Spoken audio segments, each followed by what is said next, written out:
Elle dit, depuis l'automne, je t'ai à cœur et j'ai prié le Seigneur pour toi. J'intercédais pour toi. Puis j'ai demandé au Seigneur, qui tu veux que je bénisse, Seigneur?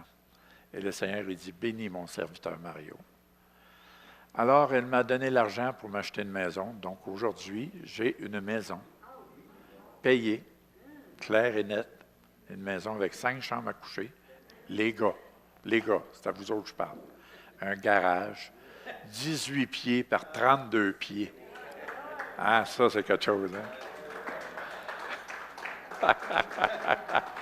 Ça fait toute la même réaction à chaque fois que j'en parle. Mais voyez-vous, le Seigneur m'a béni. Puis, vous savez, c'est pas parce que je ne mérite plus que vous autres. Là. Ça, je vous épargne bien de mon témoignage. Là, je fais ça express. Là. Je fais juste un résumé. Mais ça n'a pas été facile non plus, la question du tumeur. La première réaction que j'ai eue quand on m'a annoncé que j'avais une tumeur, j'ai dit, Seigneur, je peux-tu avoir un break? Là? Je viens de passer 5 ans de stress. Puis là, je revis un autre stress. J'ai dit, là, je peux-tu avoir un break, Seigneur? Là? Finalement, le Seigneur m'a donné sa grâce, sa force de passer au travers de tout cela. Et la semaine passée, bien, j'ai passé encore une caméra par le... C'est fun, ça. Fait que pour examiner si ma vessie était correcte, puis ils ont trouvé d'autres tumeurs. Mais des mini. Ils ont dit, fait que le docteur dit, soyez pas inquiète avec ça. Il dit, c'est comme si on va aller faire des touch-ups, puis on va aller réparer ça. Oui, c'est exactement les mots qu'il a employés. Puis il dit, ça devrait être correct. Il dit, vous allez avoir 3 semaines de traitement, puis ça devrait bien aller après. Fait que donc, j'attends là, mon rendez-vous pour me faire opérer de nouveau. C'est sûr que c'est pas agréable quand tu portes une sonde. Ça, c'est pas agréable quand tu la portes, c'est pas agréable quand il l'enlève. Mais anyway, qu'importe. Ça a été une année assez rock'n'roll. Dieu a pourvu à tous mes besoins, il m'a donné la force de passer au travers. Je ne vous conterai pas tous les détails de tout ça, mais tout ce que je peux vous dire, c'est vraiment Dieu est avec moi. Puis c'est, comme je vous ai dit souvent ici, mieux vaut la fin d'une chose que son commencement. Ça peut être affreux dans le milieu, mais la fin va être glorieuse. Et je sais que la fin va être glorieuse. Amen. Puis je tiens à vous remercier pour tous ceux qui ont prié pour moi. Gloire à Dieu. Je sais que les prières des saints, les prières de mes intercesseurs, ça l'a paru. Ça a fait la différence pour moi aussi. Parce que dans tout cela, vous savez, j'ai eu des moments de découragement, c'est sûr. J'ai eu des moments où je me suis senti au bout de mes forces. Mais j'ai dit, Seigneur, tu dis dans ta parole qu'on ne sera pas éprouvé au-delà de nos forces. Ça veut dire, là, Seigneur, je suis au bout de ma force. Ça veut dire, là, tu n'as pas le choix, tu es obligé d'accomplir ta promesse. Et il le fait. Gloire à Dieu. OK. On arrête là pour le témoignage. On va aller dans le message. Dieu me rappeler. Le message que je vous emmène ce matin, c'est un message que j'ai sorti des boulamites, on dit. C'est un message que j'ai emmené dans le passé, mais que je n'ai pas emmené dans beaucoup d'églises. Puis je l'avais mis dans une tablette. J'ai dit, on le met là, on oublie ce message-là. Puis le Seigneur, il dit, je veux que tu ressortes ce message, parce que ce message est d'actualité aujourd'hui. Et je veux que mon peuple saisisse ce que je dis aujourd'hui à mon Église. Le titre du message, c'est « J'entends un bruit ». On va parler de cela. Si vous voulez tourner avec moi, ça va être dans 1 Roi, le chapitre 18, le verset 41. Et dans le temps, ce message-là, je l'appelais « Seigneur, à quand la pluie ?» Ça, c'était le titre que j'avais donné dans le passé. Mais là, le titre ce matin, c'est « J'entends un bruit ». Si je vous pose la question, bien-aimés, ça fait des années, à 1 Roi, chapitre 18, à partir du verset 41, ça fait des années qu'on entend qu'il va y avoir un réveil. Ça fait des années qu'on entend parler qu'il va y avoir la pluie de la dernière saison, la dernière saison. Et on le sent que ça s'en vient aussi. Vous pouvez l'entendre de vos oreilles. Vous pouvez le savoir parce que vous avez quand même une certaine connaissance de la façon que Dieu agit et sa parole, qu'est-ce qu'elle nous dit. Mais est-ce que vous l'entendez avec votre cœur? C'est beau de l'entendre ici. C'est beau de l'entendre avec nos oreilles. Oui, il y a un réveil qui s'en vient. Oui, je le sens qu'il y a un réveil qui s'en vient. Je le sens que le Seigneur va envoyer sa pluie. Mais est-ce que vous le ressentez dans votre cœur ou dans votre intelligence? Si vous le ressentez seulement dans votre intelligence, vous ne prendrez pas le temps de vous préparer. Mais si vous le ressentez dans votre cœur, vous allez commencer à vous préparer pour qu'est-ce qui s'en vient. Moi, je vous dis ce matin, je le confesse, je ne l'entends pas, je l'ai entendu par mes oreilles. Je l'ai compris par mon intelligence que ça viendrait un jour. Mais maintenant, je l'entends avec mon cœur. Donc, je veux que vous saisissiez ce matin que quand je dis le titre, j'entends un bruit, saisissez-le avec votre cœur. Et si vous le saisissez avec votre cœur, il va commencer à se produire quelque chose en vous. Qu'est-ce que ça va être? Ça va être une attente. Une attente qui va être différente du passé. Une attente que ce ne sera pas juste parce que tout le monde dise qu'il va y avoir un réveil. Ça ne sera pas une attente parce qu'il y en a qui prêchent sur le réveil. Ça va être une attente parce qu'on le sait que le jour approche, puis que le Seigneur s'en vient, puis que le Seigneur va envoyer sa pluie la dernière saison. Et on sait tous que même que tout ce qui s'écroule autour de nous, Dieu va envoyer le premier qui enverra sa pluie. Et il va envoyer sa pluie pour son peuple, premièrement. Et même le Seigneur, il dit qu'il tarde sa venue. Pourquoi? Parce qu'il veut que le plus grand nombre soit sauvé. Mais on sait que sa pluie s'en vient. Sa pluie, on parle de bénédiction. On parle de bénédiction, on parle du réveil qui s'en vient. Le dernier réveil mondial. Vous savez, il y a bien des réveils un peu partout, locaux, dans le monde entier. Mais il y a un réveil mondial qui s'en vient. Ça l'est, celle-là, la pluie de la dernière saison. Ce réveil-là s'en vient. Il est plus près qu'on le pense. Et Dieu veut que son Église se prépare à cela. OK? Donc, c'est ce qu'on va voir dans le message aujourd'hui. Si vous êtes déjà vous êtes dans vos Bibles déjà, chapitre 1 Roi, chapitre 18, à partir du verset 41. Il dit, Élie dit à Akab, monte, mange et bois, car il se fait un bruit qui annonce la pluie. Donc, Élie entendait, il savait, il y avait un bruit qui se passait là, qui annonçait la pluie. Mais il l'entendait avec son cœur, puis avec révélation aussi, cette pluie-là. Il ne l'entendait pas parce que quelqu'un prêchait dessus. Il l'entendait avec son cœur, il l'entendait parce qu'il avait eu la révélation. Amen. Il dit ici, comme il dit, car il se fait un bruit qui annonce la pluie. Donc, Élie savait que la pluie s'en venait, mais elle n'était pas visible encore. On va le voir par la suite, qu'elle n'était pas visible. Mais il y a une chose avant de continuer à lire, je veux vous arrêter au premier verset 41, toujours. Les trois premiers mots qu'on voit ici, monte, mange et bois. Il y a une révélation dans ces trois mots-là, bien-aimés. Le premier mot, si on prend le premier mot qui dit monte, Élie dit à Akab. Vous savez qu'Élie et Akab ne s'entendaient pas beaucoup ensemble, eux autres. C'était pas bien des amis. Hein? Vous savez qu'il y avait toujours de l'adversion entre les deux. Mais il y a une chose qu'on voit ici, c'est quand même Akab a écouté Élie. Hein? Il a monté sur la montagne. Il a monté. Mais il ne faut pas oublier ici, il faut prendre le temps, on va prendre le temps de vérifier chaque mot qui est dit ici. Le mot monte, premièrement, qu'est-ce qu'il veut dire? Est-ce que ça vous rappelle quelque chose que Dieu habite sur les montagnes? Dieu habite sur les lieux élevés. Hein? Moïse a rencontré Dieu où? Sur la montagne. Donc, la montagne est signification de la maison de Dieu. OK? Est-ce que vous me suivez toujours là? Donc, à quelque part, le Seigneur veut essayer de nous dire, attirer notre attention. Hey, monte vers moi, approche-toi de moi. Tu sais, il dit, approchez-vous de moi, je m'approcherai de vous. Ce n'est pas l'inverse, là. On a une responsabilité. Nous, on doit monter vers lui, s'approcher de lui. Donc, on voit ici qu'il dit « monte ». Ça veut dire qu'il y a une importance pour chacun de nous, pour le peuple de Dieu. Si tu veux voir la pluie, tu veux expérimenter le réveil qui s'en vient, il va falloir que tu t'approches de Dieu. Vous savez, la même parole nous enseigne qu'il ne donnera pas sa gloire à n'importe qui. Et Dieu veut nous bénir, Dieu veut nous utiliser dans ce réveil qui s'en vient. Et pour nous utiliser, qu'est-ce qu'il va faire? Il veut communiquer avec nous. Il veut nous communiquer et transmettre des choses à chacun de nous. Donc, il va nous demander de monter. Ici, on va voir premièrement un verset. Perdez pas votre page dans un roi, là.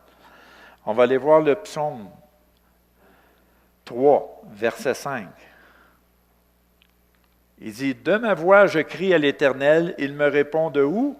De sa montagne sainte. » Je pourrais prendre plusieurs versets qui nous parlent de l'importance de monter vers Dieu. Que Dieu habite dans les lieux élevés, sur les montagnes. Okay? Ça, c'est un verset. Je vais vous prendre un autre verset dans le psaume 121, le verset 1. Il dit, « Je lève mes yeux vers les montagnes, d'où me viendra le secours? » Ah, regardons ça. Donc, tu as besoin de secours dans ta vie. Tu veux que le Seigneur soit ton secours, il faut que tu t'approches de lui, il faut que tu y ailles vers lui. Est-ce que vous me suivez? C'est important, bien-aimés. Je crois que le message est très important, il est très solennel pour moi ce matin. Ce que je vous dis, lorsque je vous parle, puis que je vous pointe du doigt, il y en a 3 qui me pointent aussi, là. Fait que c'est important autant pour moi ce message. Je crois que le Seigneur veut juste nous rappeler des choses, nous rappeler comment il est important de se préparer pour les temps qui s'en viennent. Donc, il dit, « D'où me viendra le secours? » Et quoi? Le secours me vient de l'Éternel. Donc, ça veut dire, si tu veux avoir le secours de l'Éternel dans ta vie, tu dois monter vers lui. Tu dois t'approcher de lui. Amen. Gloire à Dieu. On va aller voir une autre référence que j'aime encore plus. Ésaïe, le chapitre 2, le verset 3, la deuxième partie du verset 3. Il dit, « Venez, montons à la montagne de l'Éternel, à la maison du Dieu de Jacob. » Donc, ça le dit ici. La montagne de l'Éternel, c'est la maison du Dieu de Jacob. Mais là, il dit « afin », ça veut dire « pourquoi ». Pourquoi qu'il veut qu'on monte? On a la réponse ici. « Afin qu'il nous enseigne ses voies ». Il ne peut pas vous enseigner ses voies si vous ne vous approchez pas de lui. Autrement dit, le Seigneur est en train de nous dire, moi, je ne perds pas mon temps. Si tu ne t'approches pas de moi, c'est bien de valeur, mais je ne peux pas t'enseigner mes voies. Si tu veux que je t'enseigne mes voies, il faut que tu t'approches de moi. Amen. Donc, l'important, c'est comment est-ce que Dieu veut avoir cette communion-là intime avec chacun de nous. C'est important. Donc, ça veut dire, si tu montes vers lui, tu t'approches de lui, il va quoi? Il va nous enseigner ses voies et que nous marchions dans ses sentiers. Ah! Est-ce que ça se pourrait qu'il veut nous dire ici que si on ne monte pas vers lui, qu'on peut peut-être marcher dans des sentiers que ce n'est pas lui? Combien de chrétiens ont fait des erreurs? Combien de chrétiens se sont trompés? Ah, je pensais que c'était ta volonté, Seigneur.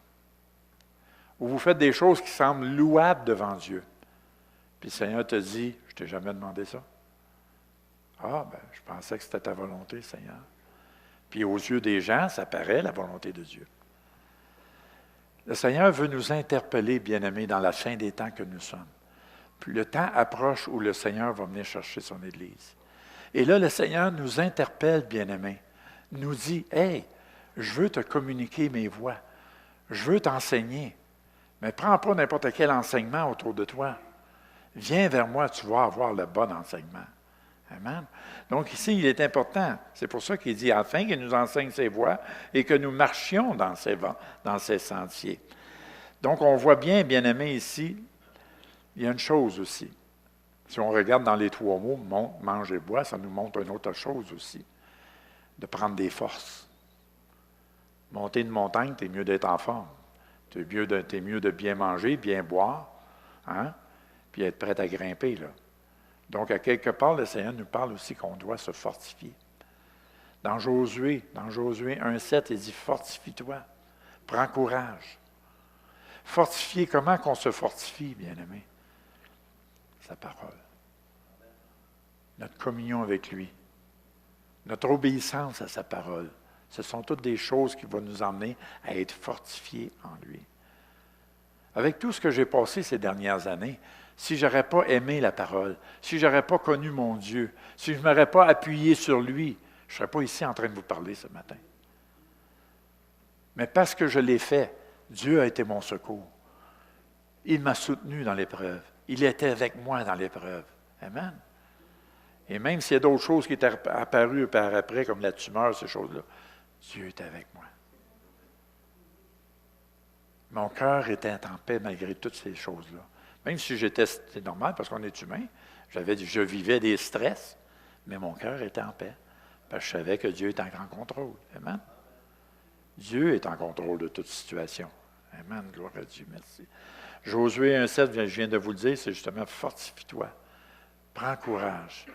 Donc, n'aie pas peur de monter, de manger et de boire. On va voir c'est quoi manger et boire aussi, là. Mais c'est important, bien-aimé, de se fortifier.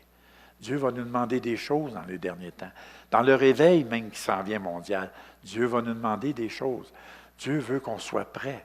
Imaginez-vous le jour au lendemain, là, on parle humainement parlant. Là. Un réveil. Vous savez, dans un réveil, moi je l'ai connu un réveil. Il y en a parmi vous qui ont connu le réveil. Hein, dans les années 75-80. On a vécu un réveil. Il y avait un réveil. Hein, puis on voyait la main du Seigneur agir. Mais là, l'Église se remplissait par coups de 200, 300 d'un coup. Là. Ces gens-là, il fallait s'en occuper. Ces gens-là étaient tout en envers, tout mêlés, puis toutes sortes de problèmes. Là.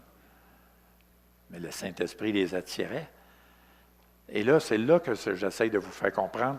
C'est qu'est-ce que Dieu veut, c'est qu'on soit prêt et préparé pour prendre soin de ces gens-là qui vont rentrer dans l'Église tantôt. On réclame tous le réveil, on réclame la pluie de la dernière saison, et c'est bien et c'est bon de le réclamer. Mais est-ce qu'on se prépare à cela? C'est ça la question. Moi, le Seigneur, ce qu'il m'avait dit à moi, il dit, c'est bien que tu réclames le réveil. Oui, il s'en vient mon réveil. Mais est-ce que tu te prépares pour ce réveil? Oh, OK. Donc, à quelque part, on doit se préparer. Si on ne se prépare pas seulement comme dans le dimanche matin à l'Église. C'est à tous les jours, tu plonges tes regards dans la parole de Dieu et tu cherches à l'appliquer dans ta vie. Pas de la connaître par cœur, mais de l'appliquer dans ta vie. Tu vas rendre la parole vivante en toi. Amen. Gloire à Dieu. Merci Seigneur. OK. Le deuxième mot, c'est mange. Hein? On va aller voir Jean.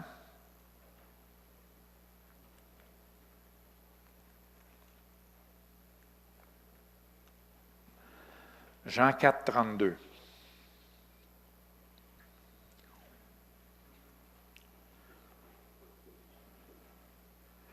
Mais il leur dit, j'ai à manger une nourriture que vous ne connaissez pas. Donc, Jésus dit ça à ses disciples, parce que ses disciples, ils étaient partis pour aller chercher de la nourriture, cette affaire-là. Puis là, ils ont demandé, il dit, pendant ce temps-là, les disciples pressaient de manger, pensant que Jésus n'avait pas mangé. Il n'avait pas mangé, c'est vrai. Naturellement, il n'avait pas mangé. Mais lui, il avait mangé d'autres choses que la nourriture naturelle. Donc, il dit ici, il dit, j'ai à manger une nourriture que vous ne connaissez pas. Et tous et chacun, on a à manger cette nourriture. On a tous à manger cette nourriture que les gens ne connaissent pas. Et cette nourriture, c'est la parole de Dieu. Hein? La parole de Dieu est la nourriture pour nos âmes. Et cette parole est la nourriture pour qu'on puisse avoir les forces nécessaires de vivre les choses qu'on va vivre. Être prêt à vivre les choses qu'on va vivre aussi. Donc, on voit ici qu'il nous dit que quand il parle de que j'ai à manger une nourriture que vous ne connaissez pas, il parle de sa communion avec Dieu, mais aussi de la parole de Dieu. Moi, vous savez, ça c'est comme dans le naturel. Si vous ne mangez pas, qu'est-ce qui va arriver à un moment donné? Vous allez mourir, vous allez être faible, en tout cas, si vous n'êtes pas mort tout de suite. Vous allez faiblir. Ou si vous mangez juste au haut la même chose, vous allez avoir des carences. On a besoin de manger la parole de Dieu. On a besoin de la manger. Si on ne prend pas le temps de manger la parole, en bon québécois, vous allez mourir spirituellement. Si tu veux vivre spirituellement, il faut que tu te nourrisses de la parole de Dieu, qui est la nourriture pour nos âmes. Amen. Gloire à Dieu.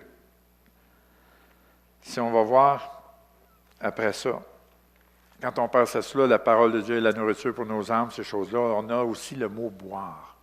Bois. Hein? À quoi ça vous fait penser boire? Boire, c'est de l'eau. À quoi ça vous fait penser l'eau? Hein? Regardons ça. Ah, c'est bien ça, c'est bien ça. OK, il y a des bonnes réponses. Vous savez, on pourrait dire aussi la parole. Parce que la parole, à quelque part, c'est écrit l'eau de sa parole. Hein? Il y a ça aussi. Mais là, ce qu'on va parler de l'eau aussi, quand il dit bois, on va aller voir Jean 7, 37. Il dit, si quelqu'un a soif, qu'il vienne à moi et qu'il boive. Ça veut dire que tu dois aller vers Jésus si tu veux boire. Tu dois aller vers lui. Puis il dit, celui qui croit en moi, donc il faut croire aussi. Il dit quoi? Des fleuves d'eau vive couleront de son sein, comme dit l'Écriture. Donc quand on parle de boire, on parle du Saint-Esprit. La même parole, il y en a quelque part ailleurs, nous dit, soyez remplis du Saint-Esprit. C'est important d'être rempli du Saint-Esprit, mais comment on va être rempli du Saint-Esprit si on ne plonge jamais nos regards dans la parole de Dieu? Qu'importe les mots qu'on peut utiliser, monte, mange ou bois, ou n'importe quoi d'autre, n'importe quoi que vous allez entendre comme prédication, tout revient toujours à la parole de Dieu. C'est l'essence même de la vie spirituelle, la parole de Dieu. Donc on voit ici, si quelqu'un a soif, qu'il vienne à moi et qu'il boive. Tu vas être assoiffé, comme il dit ici, celui qui croit en moi, des fleuves d'eau vive couleront de son sein, comme dit l'Écriture. Il dit cela de quoi? De l'Esprit qu'il devait recevoir, ceux qui croiraient en lui, car l'Esprit n'était pas encore. Donc on sait que là, le Saint-Esprit n'était pas encore descendu sur eux. Mais le passage est quand même là pour nous dire qu'on doit aller boire à la source. On doit boire à la source d'eau vive, qui est le Saint-Esprit qui est là pour nous, pour chacun de nous, aujourd'hui. On sait qu'on peut se nourrir, on peut aller s'abreuver du Saint-Esprit. Et c'est là qu'on va être désaltéré, c'est là qu'on va être rencontré dans notre soif. Amen. Puis même, on devrait toujours dire, on devrait toujours avoir soif. Tant que tu vas avoir soif, tu vas être rencontré. Amen. Gloire à Dieu. Merci Seigneur.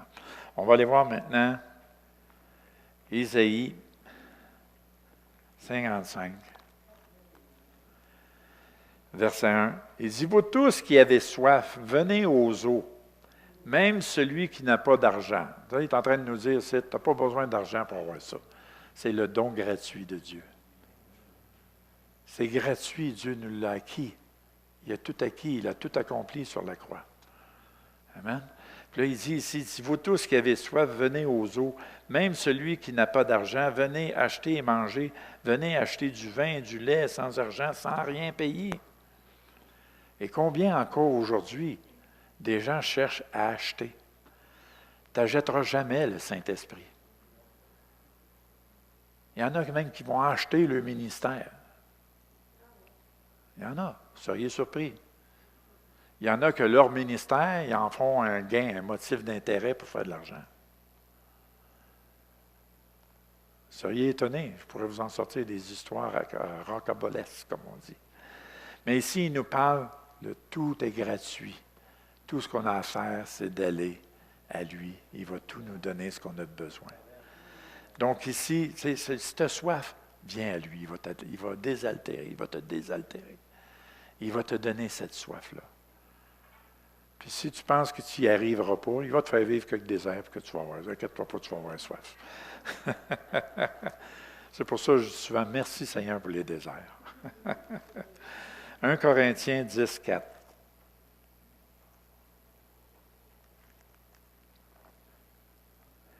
Et qu'ils ont tous bu, il parle ici de Moïse dans la nuée, de la nuée et dans la mer, qu'ils ont tous mangé le même aliment spirituel et qu'ils ont tous bu le même breuvage spirituel, car ils buvaient à un rocher spirituel qui les suivait.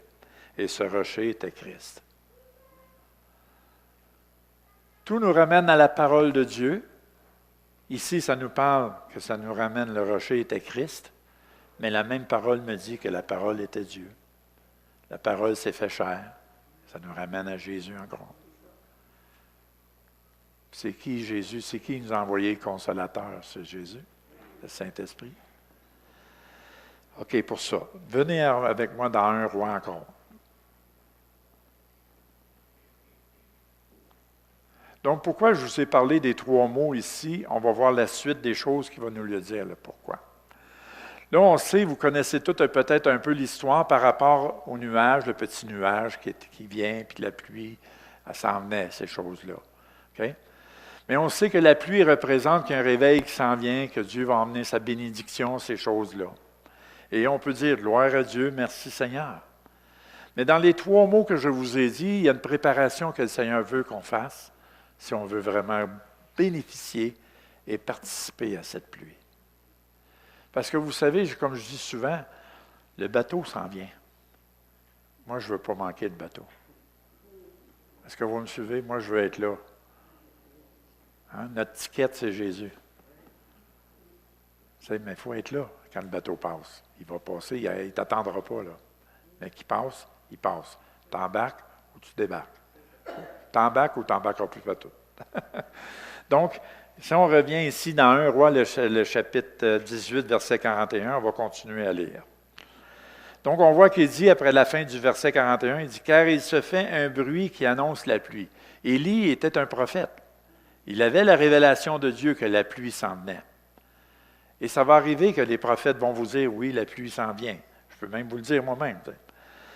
Après ça, il dit, dans le verset 42, il dit à Akab, plus que dire à Akab de monter, il dit « Akab monta pour manger et pour boire, mais Élie monta au sommet du Carmel. » Là, je dis, qu'est-ce que tu veux dire par là, Seigneur? Moi, j'aime chaque phrase est importante pour moi dans la parole de Dieu. Puis je dis, Seigneur, pourquoi qu'on voit ici qu'Élie monte au sommet, lui? Est-ce que ça se pourrait qu'à quelque part, que le Seigneur va interpeller dans les temps que nous sommes, les leaders d'Église, les pasteurs, les ministères, à faire plus encore? Est-ce que vous me suivez? Élie savait qu'il fallait qu'il monte plus haut. Ça veut dire, Élie, lui, étant le serviteur de Dieu, il savait qu'il fallait qu'il s'approche de Dieu pour avoir plus de révélation. Parce que, dans le fond, les leaders d'Église, les pasteurs, les ministères sont là pour quoi? Pour conduire le troupeau, pour conduire le peuple de Dieu. Et tu as besoin, autant j'ai besoin, autant votre pasteur, moi, on a besoin de révélation pour vous communiquer ce que Dieu veut aussi. Okay? Donc, on voit ici que Élie montant au sommet du Carmel, et qu'est-ce qu'il a fait? Il se pencha contre terre et mit son visage entre ses genoux. Il a mis son visage entre ses genoux. Ça veut dire que Dieu nous interpelle à être dans l'humilité quand tu t'approches de lui. Ce n'est pas parce que tu es serviteur de Dieu que tu n'as pas besoin de marcher dans l'humilité, au contraire. À plus forte raison, il faut que tu marches dans l'humilité. Élie le savait. Élie, pourtant, il savait déjà que la pluie viendrait. Il n'avait même pas besoin de monter sa montagne. Mais il le fait. Pourquoi? Parce qu'il connaissait son Dieu, puis il voulait être dans l'humilité devant lui pour recevoir probablement plus de lui aussi. Parce qu'il savait qu'il fallait qu'il communique des choses étant le prophète des temps, dans ces temps-là. Donc, on voit ici l'importance que même dans les temps que nous sommes, oui, la pluie s'en vient, puis il faut que tu l'entendes de ton cœur. Il ne faut pas juste le confesser de ta bouche. Ah, le réveil s'en vient, gloire à Dieu, merci Seigneur. Mais si tu l'entends avec ton cœur, il va y avoir une préparation qui doit se faire, automatique. Et ici, autant les leaders d'Église, ils sont interpellés à faire leur part dans ce travail-là. Et leur part va être d'être dans l'humilité, chercher la face de Dieu, pour être sûr qu'il n'y aura pas d'erreur, pour être sûr qu'on ne se trompera pas, pour être sûr d'être vraiment dans la direction de Dieu dans tout cela. Après cela, on voit, il dit à son serviteur, là, ce n'est pas à Akab qui parle, il parle à son serviteur. Il dit à son serviteur aussi, monte, regarde du côté de la mer. Donc, on voit qu'il dit à son serviteur, qui était très près de lui, il lui disait, sois une sentinelle. Check, autrement dit, en bon québécois, là. Check, qu'est-ce qui s'en vient, là. Hein? Regarde autour de toi. Si tu vois de quoi, tu viens m'avertir. OK? Et on a besoin d'avoir des sentinelles dans l'Église aujourd'hui. On a besoin de voir des gens qui sont dans l'humilité, oui aussi, mais des gens aussi qui vont être là, puis qui vont être dans l'attente, puis qui vont surveiller s'il y a de quoi qui s'en vient vraiment, qu'il y a des signes qui vont apparaître comme quoi que la pluie s'en vient. On a besoin des sentinelles dans l'Église, bien-aimés. Non seulement pour la question de la pluie ou du réveil, mais on a besoin de sentinelles dans l'Église pour discerner le vrai et le faux dans l'Église. On a besoin de sentinelles dans l'Église, ça veut dire des gens qui ont des yeux spirituels pour voir ce qui ne fonctionne pas dans l'Église, pour voir quand l'ennemi vient s'infiltrer dans l'Église, pour que l'ennemi soit dévoilé. Et tout cela nous emmène toujours à être toujours proche du Seigneur, afin qu'il nous donne le discernement nécessaire qu'on va avoir besoin dans les derniers temps. Dans le réveil que j'ai connu dans les années 80, au début des années 80, là, le diable se déguisait souvent en lumière, là. Il en a essayé d'en faire des affaires à cette époque-là, puis il en fait encore aujourd'hui. Puis, est-ce que la même parole, vous êtes familier avec la parole? La même parole me dit que dans les derniers temps, il va redoubler ses coups. Avez-vous pensé à cela? Tu sais, des fois, on trouve le diable qui est achalant. Là. Parfois, on trouve qu'il nous attaque un peu trop. Imaginez-vous, il va redoubler ses coups. Pourquoi croyez-vous que le Seigneur nous avertit de se préparer? Parce qu'il sait que parmi son peuple, il y en a qui ne résisteront pas. Parce que le diable va redoubler ses coups, puis si on n'est pas prêt, on va être surpris, bien-aimés. Vous savez, beaucoup d'appelés, mais peu d'élus. Hein? Quand le Seigneur va venir, trouvera-t-il de la foi sur la terre? Un autre endroit, il dit, la charité du plus grand nombre va se refroidir. De 2 dans un champ, un va être pris, l'autre laissé. De 2 sur un toit, un va être pris, l'autre laissé.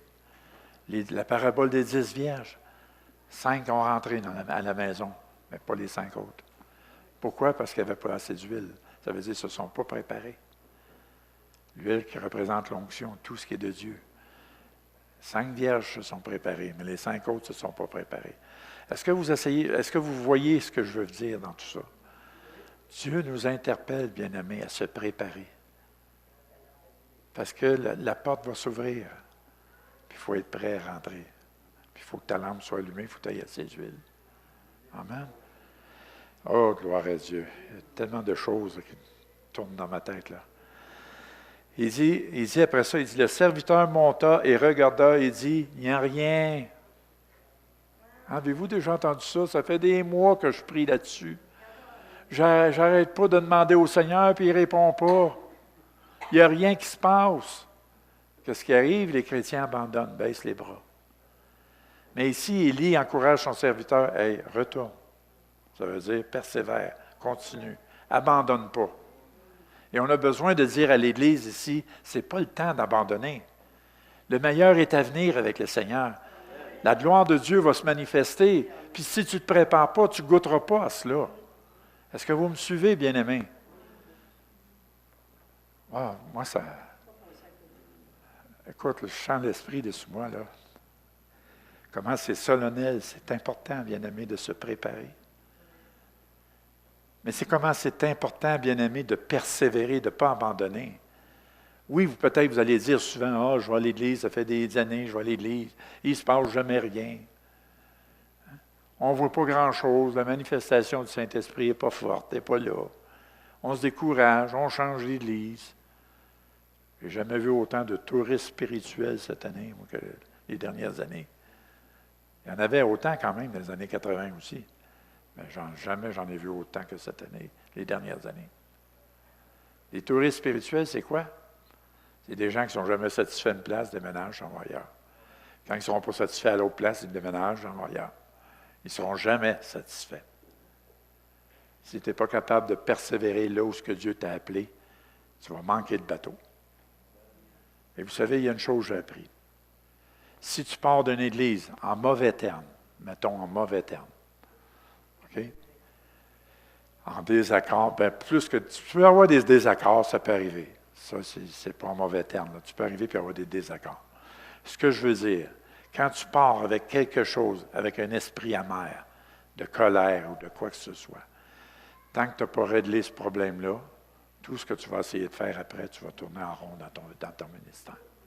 Tu n'avanceras jamais. Pourquoi? Parce que le Seigneur va te rappeler, te dire, va régler ton problème où est-ce que tu as péché. Et après ça, je vais pouvoir te faire avancer. Est-ce que vous me suivez?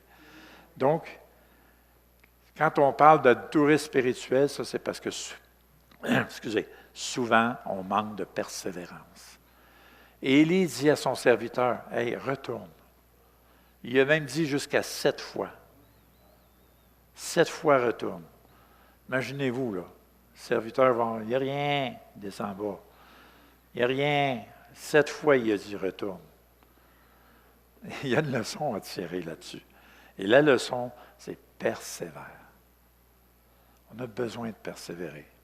Partagé justement hier avec votre pasteur, je disais ça, je disais 25 ans dans mon Église. Les 25 premières années de ma vie chrétienne s'est passé dans mon Église. Et j'avais toutes les raisons de quitter l'Église. Humainement parlant, j'ai vécu des choses qu'un chrétien ne devrait même pas vivre. Tu dis, ça ne se peut pas dans le peuple de Dieu, ces choses-là arrivent. Chaque fois que mon épouse et moi on voulait partir, on entendait la petite voix, persévère, Reste sur place, persévère. Ça n'a pas été facile, ça a été très difficile. Mais aujourd'hui, je remercie le Seigneur pour ces 25 années-là. Parce que ces 25 années-là ont fait de moi ce que je suis aujourd'hui. Ces 25 années-là ont fait de moi que je peux aller dans les églises, exhorter l'Église, hey, persévère. Lâche pas, abandonne pas. Si tu veux mûrir, tu veux grandir dans le Seigneur, tu dois apprendre à vivre dans l'adversité, dans l'opposition, dans tout ce que tu n'aimes pas. Il faut que tu apprennes à vivre là. Si tu veux que le Seigneur te rende mature, il faut que tu apprennes à rester là où ce que Dieu t'appelle. Si Dieu t'a appelé à être ici, tu restes ici. Oui, ça peut arriver, bien-aimé. Je ne suis pas en train de dire qu'il ne faut jamais vous sortir de l'Église. Dieu peut arriver et vous donner un appel. Moi, le Seigneur m'a donné un appel.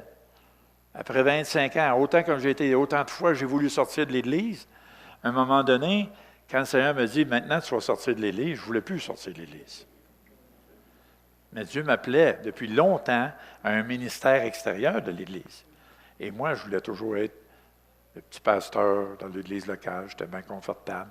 Je m'étais fait une belle zone de confort. Et le Seigneur m'a montré que tu es trop confortable, on va te déplacer un peu. Et ça fait partie de Éphésiens 2,10 qu'on aime souvent citer.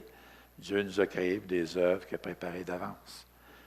Hein? En Mario 2,2, ça veut dire tant que tu marches dans le chemin avec lui, veux pas, tu vas t'enfarger dans l'œuvre qu'il a préparée. C'est exactement ce qui est arrivé. Je me suis enfargé dedans. Je ne l'avais pas préparé, planifié ou désiré. Je n'aurais jamais pensé d'avoir un ministère apostolique puis que je serais utilisé pour encourager les églises. Mais Dieu avait son plan. Ça peut arriver dans l'Église que oui, vous êtes pendant des années, vous êtes des gens dans l'Église impliqués, puis qu'à un moment donné, Dieu vous révèle un appel dans votre vie, puis que là, c'est important, vous sortez. Mais ce n'est pas quand quelqu'un qui vous donne une parole prophétique, qui dit tu as un appel dans ta vie, que tu dois sortir le lendemain. Tu dois entendre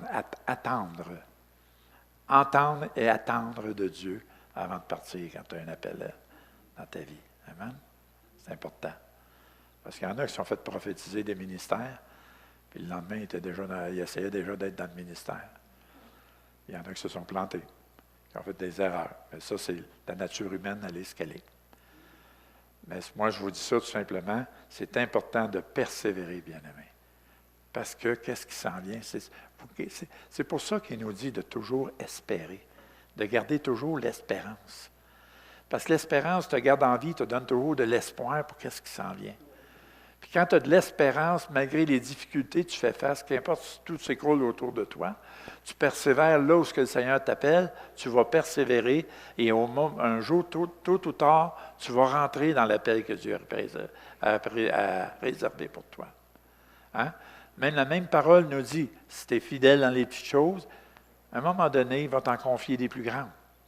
Ça peut être dans l'Église comme ça peut être à l'extérieur de l'Église, qu'importe. Mais juste pour vous dire l'importance de persévérer. Amen? Même si tu ne vois rien qui se passe. Vous pouvez peut-être arriver, peut-être une fois que je vais être parti, on va dire, ouais, Mario nous a parlé de ça, du réveil qui s'en vient, puis ça a l'air tangible de la manière qu'il parle. Puis là, ça ne vient pas. Ça dit, bon, il est dans l'erreur, il est dans le champ, Mario. Hein? Tu as le choix de faire ça, ou tu as le choix de dire, je persévère, j'ai l'attente que ça va venir, puis ça va venir. Gloire à Dieu. OK. Verset 44. Il dit, à la 7e fois, hein, il était temps qu'ils comprennent, il dit, voici un petit nuage qui s'élève de la mer et qui est comme la paume de la main d'un homme. Donc, le réveil n'est pas venu en claquant des doigts. Ici, on voit que ça a commencé par un petit nuage qui se préparait. Donc, moi, je crois que Dieu va toujours avertir son peuple, dire, ça s'en vient, là. Préparez-vous, là. Comme là, qu'est-ce qu'il fait aujourd'hui? Puis bien que ça commence à venir de plus en plus près, il va nous avertir. T'sais, comment est-ce qu'il nous avertit? Si tu es sensible à l'Esprit et tu marches avec lui, tu vas être averti.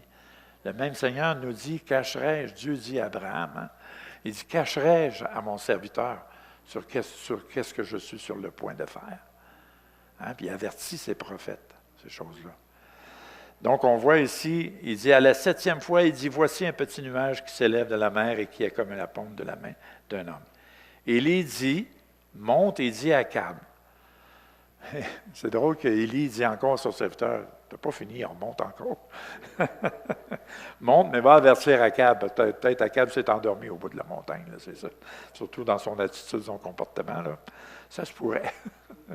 Mais il dit, va avertir Akab. Et là, il lui dit, attelle et descends afin que la pluie ne t'arrête pas. Ça veut dire, ça ne sera pas une petite pluie qui s'en vient. Ce n'est pas un petit réveil qui s'en vient. Je ne sais pas si vous êtes familier, Yong Guichot. Il y en a qui connaissent Yong Guichot, on a entendu parler. En 2008, il est venu au Canada. Il était à Saskatoon, à Saskatchewan. Il a prophétisé à Saskatchewan en 2008 que le réveil qui s'en vient sur le Canada va être 100 fois plus gros que tous les réveils du passé. Ça ne sera pas un petit réveil. Là. Moi, je dis toujours, le Seigneur nous garde pour nous, le Canada, la cerise sur le Sunday. Mais encore là, il faut monter, manger et boire. Il faut être prêt. Donc, on voit ici, il dit à son serviteur, attelle. Et on sait que le mot atteler est utilisé pour atteler son cheval, son char, pour pouvoir s'en aller. Hein? Puis à cette époque-là, il n'y avait pas un GMC terrain comme que j'ai. Là. Tu sais, il y avait un char avec des chevaux. Donc, il devait aller l'atteler au plus vite, hein, parce que la pluie s'en venait. Là. Il fallait qu'il se dépêche. À plus forte raison, quand vous allez commencer à voir le réveil qui s'en vient, la pluie qui s'en vient, il va falloir, bien aimé, qu'on soit prêt. Atteler, ça veut dire mettre l'attelage, ça veut dire mettre ce qui est nécessaire pour pouvoir prendre la course. Là. Et moi, je crois que ça va être une course, ce réveil-là. Une course pour emmener le plus de gens au Seigneur. Ça va être l'Esprit de Dieu qui va le faire. Mais nous, on va avoir une course pour en prendre soin, pour les faire grandir, mûrir en lui. Dieu travaille à faire, exactement. Fait que nous autres, attelés, qu'est-ce que ça pourrait dire? Nous autres, on voit dans la parole de Dieu, dans Éphésiens 6, qu'on doit se revêtir. Plus de voix. On va boire.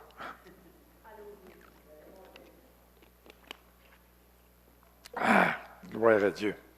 Bon.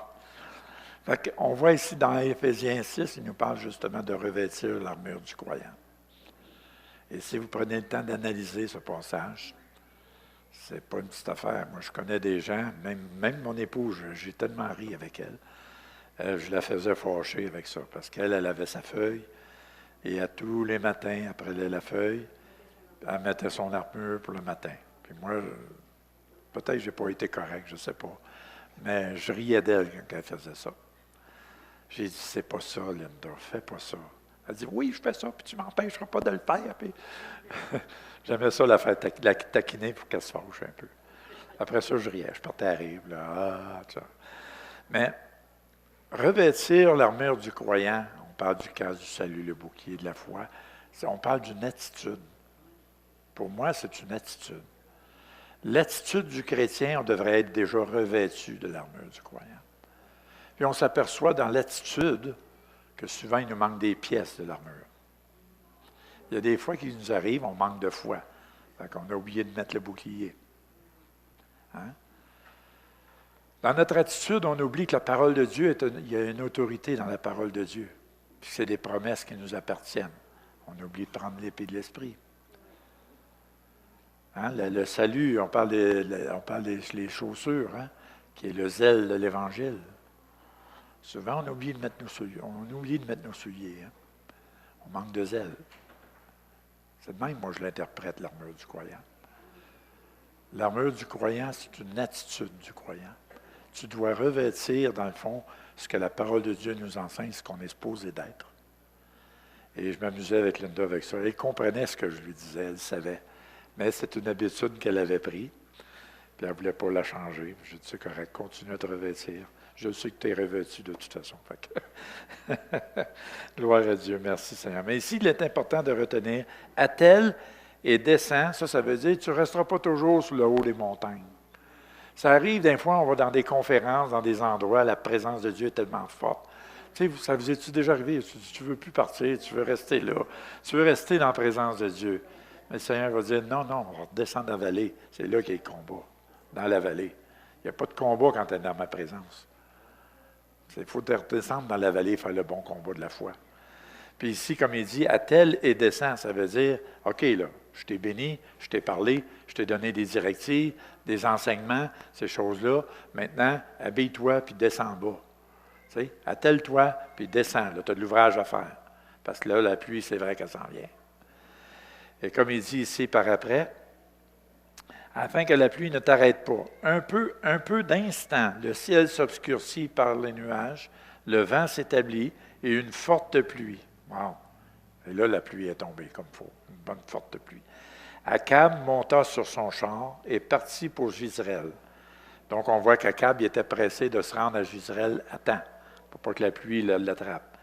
Mais ce qui est fun ici, il dit, et la main de l'Éternel fut sur Élie, qui se saignit les reins, et courut devant Akab jusqu'à l'entrée de Jizreel. Avez-vous pensé à ça? L'autre était avec son char et un cheval. Ça nous dit ici qu'Élie est parti à courir, lui, à pied, puis il l'a dépassé. Ça, j'appelle ça l'onction. Ça prend l'Esprit de Dieu pour faire une chose comme ça. Hein? Ah, peut-être, oui. Un tapis volant du ciel. Oui. Qu'importe, de toute façon, c'est long. Je sais que c'est long. Je vais vous conter une histoire. Mon ancien pasteur, il est décédé en 1990. Il a été notre pasteur pendant 10 ans. Et il nous avait conté une histoire qu'il n'a jamais contée à tout le monde. À un moment donné, il faisait une réunion dans l'église. On sortait d'une réunion, une pluie battante, là, une grosse pluie forte. Puis lui, il n'avait pas d'auto, il prenait toujours l'autobus. Il fallait qu'il aille attendre l'autobus dans un coin pour l'autobus, là, les abris d'autobus. Mais je pense qu'il n'y avait même pas d'abri. Mais en tout cas, pour lui, il dit, ça n'a pas de sens, il mouille tellement, je vais être tout trempé à la vête. Il a demandé au Seigneur, Seigneur, je te demande de me transporter chez moi. En un clin d'œil, il était déjà rendu chez eux. Oui, à sec, il n'était pas trempe. Il nous l'a compté à nous parce qu'on était proche de lui. Tu compterais ça aujourd'hui, on va compter ça dans les médias, là, puis il n'y a personne qui me créerait. Mais moi, je le crois parce que je connais mon pasteur. Je le connais, c'était un homme de Dieu rempli de l'Esprit, et je sais qu'il a vécu cette expérience-là. Comme moi, j'ai vécu l'expérience d'être dans les cieux, puis que Dieu m'a donné, il me dit c'était quoi mon ministère, je vous l'ai déjà compté ici. Mais ça naît des expériences divines, ça. Moi, je crois que Élie étant un serviteur de Dieu, un prophète de Dieu, et je suis persuadé qu'il était proche de Dieu. Et à cause de cela, il a vécu des expériences divines que d'autres humains ne vivront peut-être jamais, même des chrétiens. Mais moi, je crois, bien-aimé, que dans qu'est-ce qui s'en vient, si tu as la bonne attitude, si tu montes, tu manges et tu bois, si tu te prépares à qu'est-ce qui s'en vient. Puis là, on parle, c'est sérieux, là, une vraie préparation, là. Pas une préparation du dimanche, une préparation de tous les jours, de te préparer à qu'est-ce qui s'en vient.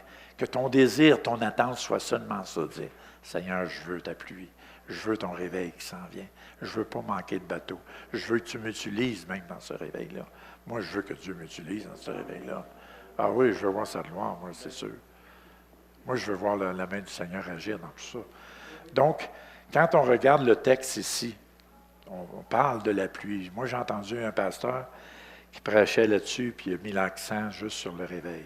Et pendant qu'il prêchait, je voyais toujours ces 3 mots-là. Le Seigneur, il dit, ces 3 mots-là sont plus importants que le message qui t'amène en avant. Et là, j'ai réalisé, j'ai dit, wow! Et là, le Seigneur commence à me montrer, oui, c'est vrai. Monte, ça veut dire, approche-toi de moi. Tu sais. Nourris-toi de ma parole. Sois rempli de mon esprit. Hein? C'est alors que je vais t'utiliser. C'est alors que tu vas voir des choses, des miracles, des prodiges. Ces choses-là. Donc, Église, je vous encourage fortement à oublier, comme le Seigneur disait au début, oubliez ce qui est en arrière. Oubliez tout ce qui se passe dans le monde aujourd'hui, bien-aimés. On sait tous qu'on est dans la fin des temps. C'est biblique, Dieu l'a décrété dans sa parole. Il n'y a rien, tu ne peux même pas changer ça. Si Dieu dit, il va arriver ça, il va arriver ça, il va arriver ça, arrêtez de vous battre contre ça. Puis écoute, le mot, je vais vous dire, le vrai mot, là. Arrêtez d'être des analystes. C'est vrai. Arrêtons d'être des analystes. Soyons des enfants de Dieu qui sont préparés, prêts à ce qui s'en vient. Puis on devrait dire gloire à Dieu pour ce qui arrive. Et souvent, il y en a des chrétiens qui paniquaient avec juste les 2 dernières années. Puis je lui disais, écoutez, là, c'est terrible ce que vous me dites, là. C'est juste les préludes de qu'est-ce qui s'en vient. Puis si on ne passe pas le test avec ces préludes-là, qu'est-ce qu'on va faire, qu'est-ce qui s'en vient? Mais on ne doit pas s'inquiéter, même si tout s'écroule autour de nous. On est des enfants de Dieu. On est des enfants du royaume de Dieu. Dieu nous promet qu'il nous garde. Dieu nous promet qu'il va être avec nous jusqu'à la fin. Amen. La même parole m'encourage à se réjouir, mais que ça arrive, ces choses-là. La même parole me dit, quand même que ça arrive, levez votre tête, votre délivrance approche. Donc, en quelque part, on devrait se réjouir au lieu de tomber sous la panique et sous la peur. La peur ne vient pas de Dieu, de toute façon. Quelles que soient les peurs, ne viennent pas de Dieu. La seule peur que j'accepte, c'est la crainte de l'Éternel. Peur de lui déplaire. Ça, c'est la seule fois que je peux dire, ce genre de peur-là, c'est pas une peur, c'est juste une crainte de ne pas lui plaire. Tu sais. C'est ça la crainte de l'Éternel. Mais est-ce que vous comprenez ce que je vous ai dit ce matin? Ce n'est pas un message, je ne me suis pas garoché ces murs-là. Je n'ai pas crié à toute tête, là, je disais, il est rempli de l'onction de Dieu. La parole elle-même, elle est ointe. La parole elle-même, elle nous parle à chacun de nous. Et j'espère que vous allez retenir ce que le Seigneur vous a dit ce matin. Comme je dis souvent, vous avez le droit de m'oublier, c'est pas grave, je vous pardonne déjà. C'est facile pour moi, je vous pardonne. Vous êtes déjà pardonné. Mais retenez ce que Dieu dit dans sa parole. Est-ce que vous allez vous préparer? Je vous pose la question. Est-ce que vous allez travailler à vous préparer? Tu sais, moi, je pense qu'il y a un verset qui me vient à l'esprit, c'est Josué. Josué, je pense que c'est dans Josué 25-14, je pense. Quand il dit, aujourd'hui, décidez qui vous voulez servir. Choisissez les dieux que vous voulez, mais moi et ma maison, nous servirons l'Éternel. Quand il parle, choisissez les dieux que vous voulez servir, faites juste faire un examen si j'ai des dieux dans ma vie. Ça peut être le char, ça peut être l'argent, ça peut être la télé, ça peut être vos loisirs, ça peut être toutes sortes de choses qui deviennent un Dieu.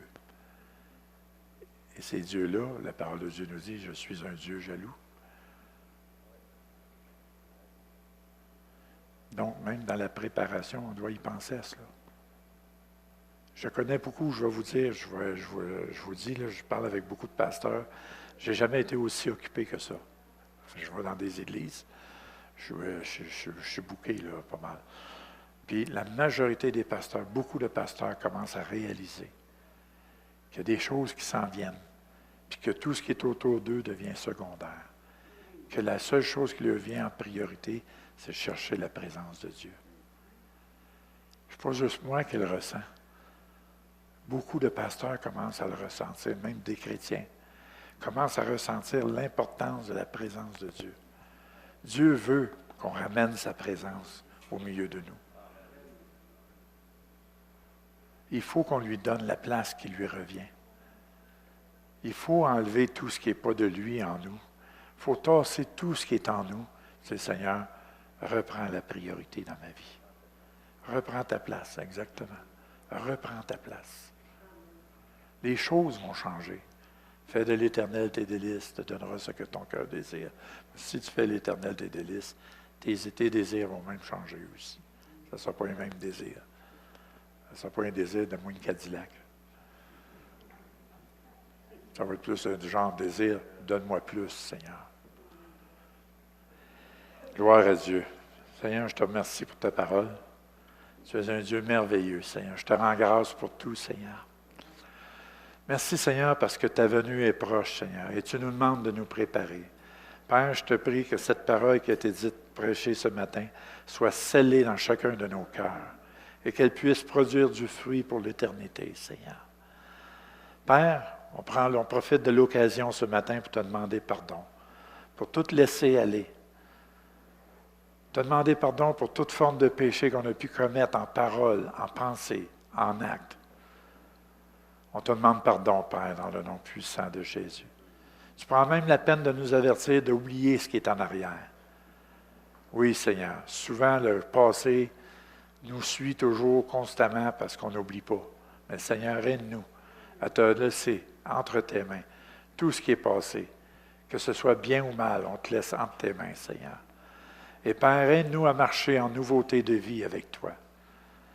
Et fais de nous ce que tu veux de nous, Seigneur. Glorifie ton nom à travers nous. Fais de nous des vaisseaux de bénédiction, Seigneur, autour de nous. Ô Seigneur, qu'on soit prêt à recevoir ce que tu en réserves, ce que tu as de merveilleux avant ton retour, Père, dans le nom puissant de Jésus. Je te prie, glorifie ton nom, Seigneur, dans ce lieu et partout à travers ton Église, Seigneur, en général. Que ton nom soit glorifié. Et merci, Seigneur, parce qu'on voit déjà de nos yeux qu'il y a un tournant qui se produit dans l'Église, qu'il y a un changement qui se produit. Et Seigneur, qu'on ne soit pas ceux qui vont mettre des obstacles, qu'on ne soit pas ceux qui vont empêcher ce que tu veux faire avec ton Église. Seigneur, on s'humilie devant toi, on courbe devant toi, on te remet toutes choses entre tes mains. Et Seigneur, qu'on soit capable de dire à chaque jour, non pas ma volonté, mais ta volonté. Oui, Père, dans le nom puissant de Jésus. Amen. Gloire à Dieu. Merci, Seigneur. Alléluia.